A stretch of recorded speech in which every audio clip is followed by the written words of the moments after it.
देखते हैं कि जो कंप्यूटर पे जॉब्स होती हैं वो कितने टाइप की हैं।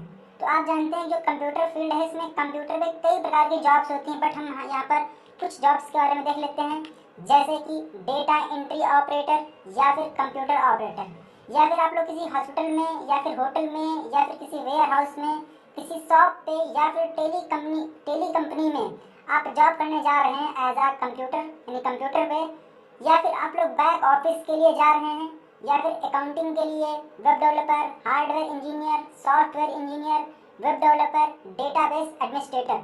तो ये कई प्रकार की जॉब्स होती हैं जो कि कंप्यूटर से संबंधित हैं। तो बेसिकली आज की इस वीडियो में हम लोग सिर्फ और सिर्फ जो पहली तीन हैं, data entry, computer operator, back office या फिर जो अकाउंटिंग की जॉब्स होती हैं, उसके लिए आपको कौन सा बेसिक नॉलेज होना चाहिए। आप जानते हैं कि जो कंपनीज होती हैं बड़ी बड़ी, उनका अपना सॉफ्टवेयर है जहाँ पे आपको उनके सॉफ्टवेयर पे काम करना होता है, लेकिन उसके अलावा भी आप लोगों को कुछ बेसिक नॉलेज होना चाहिए।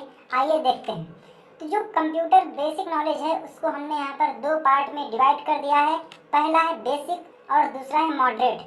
अगर आप लोगों को जो बिल्कुल बेसिक है वो तो आपको आना ही चाहिए, जैसे कि कंप्यूटर को स्टार्ट कैसे करते हैं, उसको रीस्टार्ट कैसे करते हैं, शट डाउन कैसे करते हैं।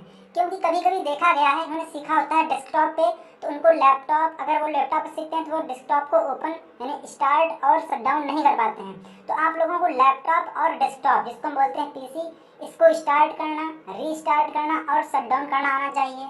जो डॉक्यूमेंट होता है उसको स्कैन कैसे करते हैं, उसको प्रिंट कैसे करते हैं, ये भी आपको मालूम होना चाहिए। कभी कभी क्या होता है कि कुछ कंपनीज में कोई डेटा होता है या कोई काम होता है जो कि आपको इंटरनेट के थ्रू करना होता है, तो ऐसे में आपको रिक्वायरमेंट होती है इंटरनेट की। तो आप लोगों को कंप्यूटर या फिर लैपटॉप को इंटरनेट से कैसे कनेक्ट करना है, यानी यूजिंग वाईफाई या फिर मॉडेम, तो ये भी आपको मालूम होना चाहिए। देन इसके बाद जो एंटीवायरस है उसको कैसे यूज़ करते हैं कंप्यूटर में, ये आपको आना चाहिए। और साथ ही बेसिक हार्डवेयर के बारे में आपको जानकारी होनी चाहिए कि मान लीजिए कोई कीबोर्ड नया आ गया, खराब हो गया, तो उसको किस पोर्ट पे लगाना है, तो ये आपको मालूम होना चाहिए। अगर आपको किसी भी टॉपिक को लेकर दिक्कत हो तो आप कमेंट कर दीजिएगा, तो हम आपको उसकी वीडियोस प्रोवाइड करा देंगे। देन आपका आता है मॉडरेट लेवल का। देखिए, अगर आप कंप्यूटर जॉब करने जा रहे हैं तो ये आपको मालूम होना चाहिए, जैसे कि कॉमन कीबोर्ड शॉर्टकट की, आप जानते हैं ये undo, redo, copy, cut, paste, ये सब आपको मालूम होने चाहिए, जो बिल्कुल बेसिक लेवल की हैं। देन इसके बाद ऑफिस सूट, चाहे आपका एमएस ऑफिस हो, लिब्रे ऑफिस हो, अधिकतर जो कंपनीज होती है वहाँ पे काम आपका एमएस ऑफिस में ही होता है। देन इसके बाद इंटरनेट बेसिक्स के बारे में जानकारी होनी चाहिए। हम बात करेंगे इसके बारे में कि ऑफिस सूट के अंदर आपको कौन कौन सॉफ्टवेयर को ऑपरेट करना आना चाहिए, इंटरनेट पे कौन कौन से काम होते हैं, और साथ ही जो टाइपिंग है ये बहुत ही ज़रूरी होती है आपको जॉब दिलाने में।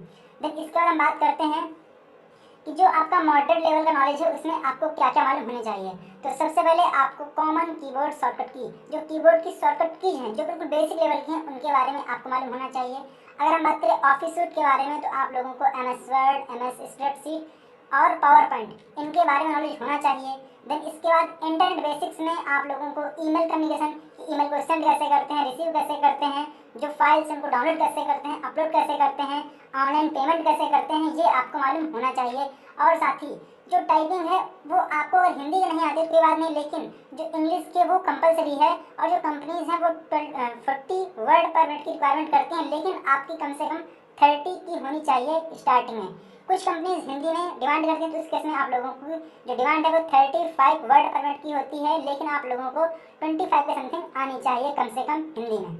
देन इसके बाद हम बात कर लेते हैं कि अगर आप लोगों को ऑफिस सूट में वर्ड, स्प्रेडशीट, पावर पॉइंट का नॉलेज नहीं है, तो ऐसे में आप लोगों को एमएस वर्ड और स्प्रेडशीट यानी जिसको बोलते हैं एक्सेल, इनका नॉलेज होना कंपलसरी है, क्योंकि इनकी रिक्वायरमेंट बहुत ही ज़्यादा होती है। और हम लोग इसी वीडियो में जानेंगे कि कंपनीज में वर्ड और स्प्रेडशीट में कौन कौन से काम होता है, कुछ एग्जाम मिले।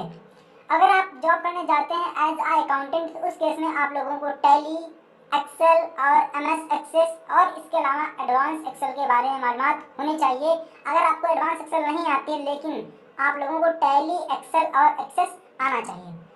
थोड़ा स्पेलिंग मिस्टेक हो गई एक्सेस की, इसको सही कर लीजिएगा। देन बात आती है कि जो कंपनीज होती है वहाँ पे एमएस वर्ड में कौन सा काम होता है, तो वहाँ पे आप लोगों को बिजनेस लेटर या फिर डॉक्यूमेंट टाइप करना होता है, प्रपोजल टाइप करना होता है, कॉन्ट्रैक्ट क्रिएट करने होते हैं, जो उनके प्लान है उनको क्रिएट करना होता है, रिपोर्ट तैयार करनी होती है, तो ये आपके काम होते हैं एमए में। तो people management, inventory tracking, invoice creation, attendance sheet creation, chart creation, stock maintain, ये जो आपके काम है ये अब कुछ लोग कहेंगे कि जो टाइपिंग है इसके बारे में थोड़ा बता दीजिए कि टाइपिंग हिंदी और इंग्लिश। तो देखिए, जो आपकी हिंदी है अधिकतर इसमें आपका प्रतिदेव या फिर मंगल पे काम होता है, जबकि जो आपका इंग्लिश है वो तो नॉर्मली होता ही है। जो कंपनी की रिक्वायरमेंट है वो 40 वर्ड पर मिनट या फिर 35 वर्ड पर मिनट, 35 हिंदी में और 40 इंग्लिश में रिक्वायरमेंट होती है। लेकिन अगर आप लोगों को इतनी टाइपिंग नहीं आती तो उस केस में आप लोगों को इंग्लिश में कम से कम 30 वर्ड पर मिनट और हिंदी में 25 वर्ड पर मिनट की टाइपिंग आपकी होनी चाहिए। और मैं आप लोगों के लिए एक हिंदी की सीरीज जिसमें मैं आपको सिखाऊंगा कृतियों में जो हिंदी टाइपिंग है वो कैसे करते हैं, इसकी जो वीडियोज़ हैं बहुत जल्द आने वाले हैं। और इंग्लिश के तो आपको वीडियोज़ मिल जाएंगे, लेकिन जो हिंदी है उसके वीडियोज़ हम आपको प्रोवाइड कराएंगे।